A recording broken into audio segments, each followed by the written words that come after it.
his role.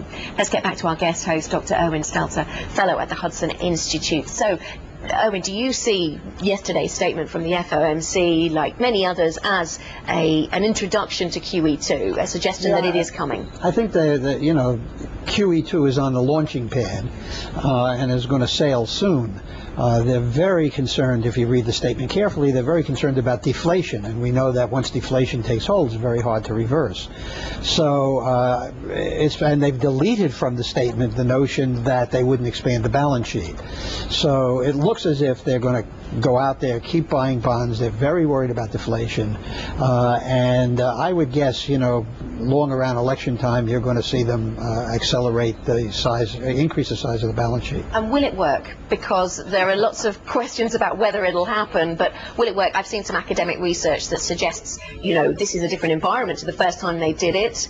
Even Ben Bernanke said Jackson Hole, he wasn't sure of what the implications would be. That's why Ben Bernanke is so good, because he's not sure. The answer is we don't know. What we do know is that the risk of not doing it is greater than the risk of doing it, at least in the short run. So that what we're really doing is setting off a time bomb for the future by right now, and I think I would guess by November they're going to start expanding the balance sheet, that there will be a price to pay down the road. But right now the pressures are to prevent deflation. That's the most important thing. They'll start buying. Will it work? I don't know. I mean, nobody knows. What's changed from last month that the Fed would risk putting its reputation on the line? Because till last month, every single person out there, including the Fed, said, we don't know if QE2 is going to work. So what's made them change their mind within a month to say we're going to put our reputations on the line? Fear. What you have to avoid in this game, you can't try to get policy right. You have to avoid getting it wrong. And what they're afraid of is deflation. They're looking at the price figures, they're looking at the softening of the growth rate, and they're saying the greater danger now is deflation, and we have to avoid that. That's rather new. I mean, we thought before that the recovery was sort of moving along nicely, not as quickly as everybody wanted, and so on. I think there's also covert political pressure to, don't just stand there, do something.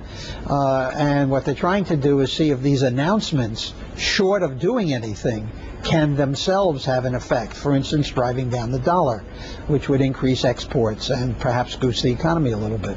Well, if they don't follow through, then you risk the market then punishing you extremely heavily. So that brings in the question, I know Anna and I had discussed this just a little bit earlier, when the Fed's independence is then questioned, when the political circles become so obvious, it's never been this obvious before, then you start wondering what's going on when the Fed seems to be, to most people, the administration's plan B. Well, first of all, it is the administration's plan B. There's no question that in this period, both in Britain and the United States, the so-called independence of the central bankers has been attenuated.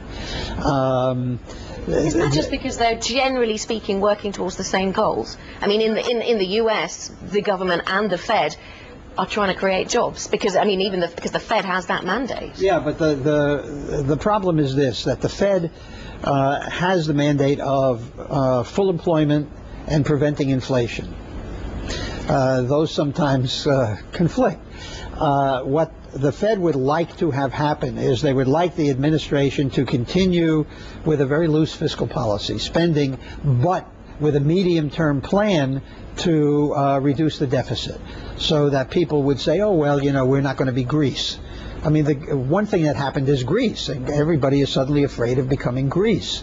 Which isn't likely in the case of America or Britain. Sorry for the Greeks having become this watchword of what not to do with bond markets. Well, they certainly have, and again, remember, they're not alone. I mean, they are sort of the canary in the coal mine at this point, a pretty dead canary at this point. Pretty dead indeed. We'll pick up on that thought in just a little bit. Irwin, of course, sticks around for the entire